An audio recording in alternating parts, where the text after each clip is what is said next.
All right, here we are. We're live and direct on the with them. So here we are, Bassmaster Classic. Practice, trying to reconnect. As soon as I hopped on here. Oh, all right, we're back. What's the water clarity? Water clarity is pretty good. It was actually a little bit clearer today than it was the other day. But anyway, the 3 days of practice we had last Friday, Saturday, Sunday to go out there, and I had about 6 bites a day. Actually, I had 6 bites a day, and you'll never guess, I had 6 bites again today. I didn't have any big ones today. Somebody said, "What's up, Miles?" Shane. He said, "Hey."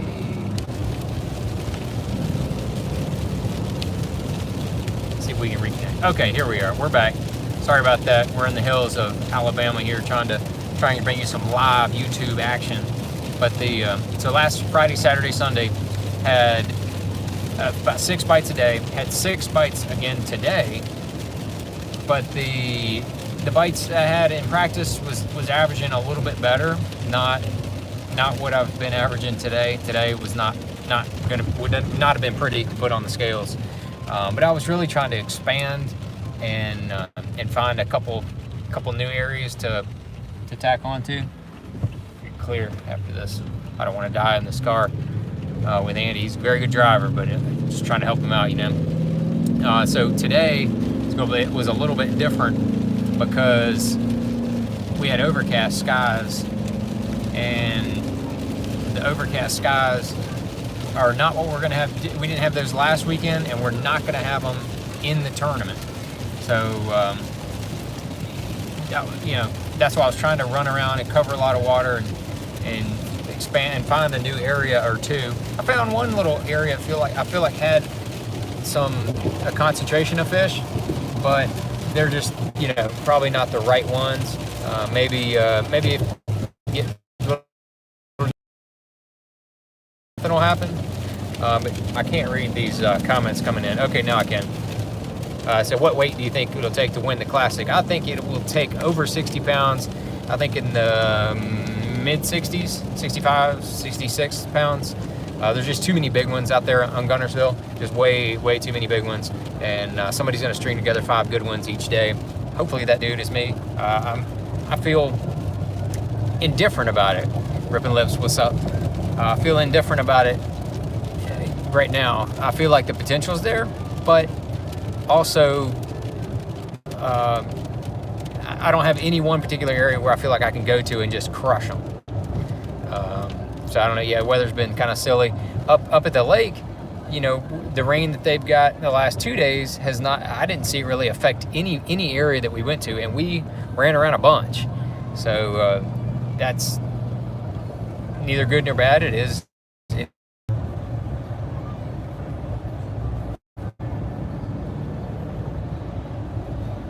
It's kind of been consistent with what's been going through there. So that's nothing crazy. I think it's going to be a matter of finding yourself a couple areas in the grass and then finding a couple out of the way little sneaky spots to nag you a few and fill in some gaps there. Maybe get you a big one or two. That's kind of what I'm hoping to do. Water temperature has risen from last weekend. Last weekend we had some really cold nights, and it dropped down into the upper 40s, low 50s. Now it's back up into the mid 50s, but we're going to have some more cold nights. So I imagine by this weekend it's going to drop it back down into the low 50s. But man, it's prime pre-spawn for these fish out there, and I think a lipless bait's going to play. I think jackhammer is going to play, the old chatterwagon. I think that's going to play. I think there will be some other baits that will be a factor as well. I think the first day a spinnerbait could play with all the wind we're supposed to get on Friday. That could play. I don't know what booth number the missile baits is. It's right near in the middle of the show. It's right across from the Bass University booth. It's kind of right in the middle of the show. I don't know.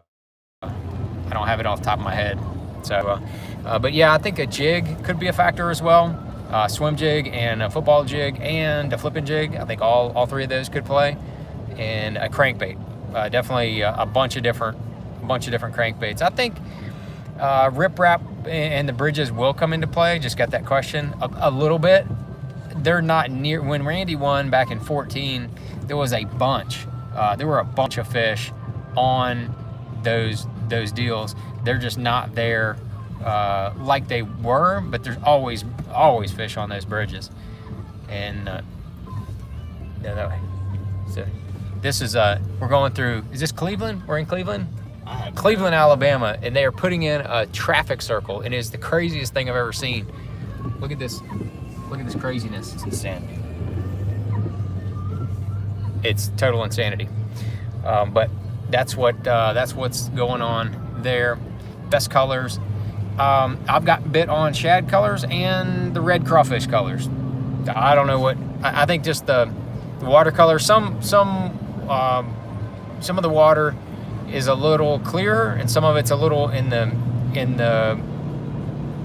mid-range. There's nothing that I found that was really muddy, and but some of that stuff on the main channel is pretty dark. I mean, you can't even see a foot deep, but it's still green. You know, it's still like that fertile green water. I think that there's so much water going through Guntersville, or the whole Tennessee River right now, is that water from the bottom is tumbling. It's going so fast down the river channel, and so it's not letting anything settle. So that top part of the water column looks just like it does down at the bottom, and like I said, that water's just tumbling real hard. But that's just kind of what I feel is going on. Is the new bait similar to the bomb shot? The new missile bait, the quiver 4.5 and the quiver 6.5. Those two baits are more like the Ned bomb. They're kind of longer version of the Ned bomb, but slightly different proportions.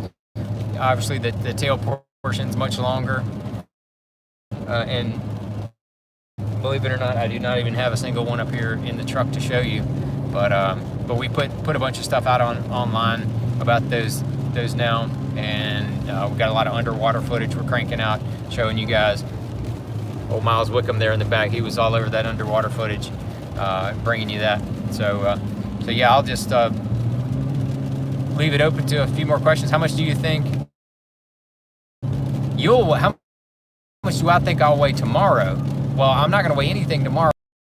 We have media day tomorrow, but what you mean is Friday. I know what you mean, buddy. Friday, I feel like that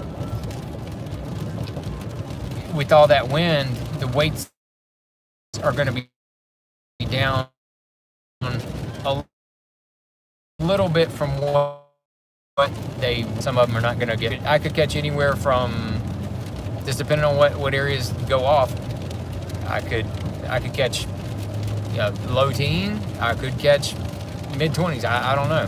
Hopefully it'll be on the high side if everything goes right, and we get a little fortunate, get a little lucky. So we're just gonna try to grind out and play the conditions as what best I can. But I had a couple questions that I missed coming through. So if anybody has any more comments, man, throw them up there, and we'll try to quickly touch on how you will keep all your fish alive all day. Water prep.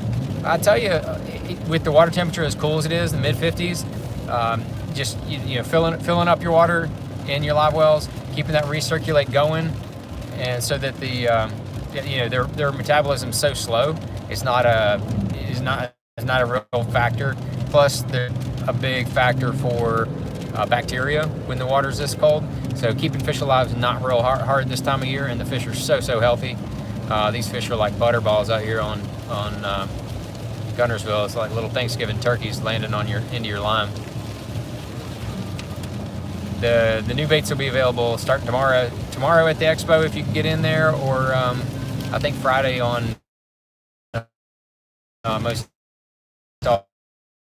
all the tournament. If so, what do you do? I worked out the last 2 days. I just kind of did some functional lifts for full body. I didn't want to get, it's not a body, I'm not really bodybuilding. I'm just trying to maintain, keep a good pump going, and that's what I'll probably do a little workout tomorrow if I have time. We've got to have our boats over to the media day by 8 a.m. in the morning, and then we've got to we'll be tied up there till late afternoon. I don't know what if I'll get a chance to do any of that. But all right, I'll try to check out a couple more comments here. Can't wait to throw the new, I can't wait to throw the new bait on Santee Cooper. That makes 2 of us, bro. I'll be throwing that bad boy. How's the current? The current is rolling. It's like 120 to 140 through there. That's pretty good current, but it's not anything crazy. Going to yank any 5-pounders out of the mats.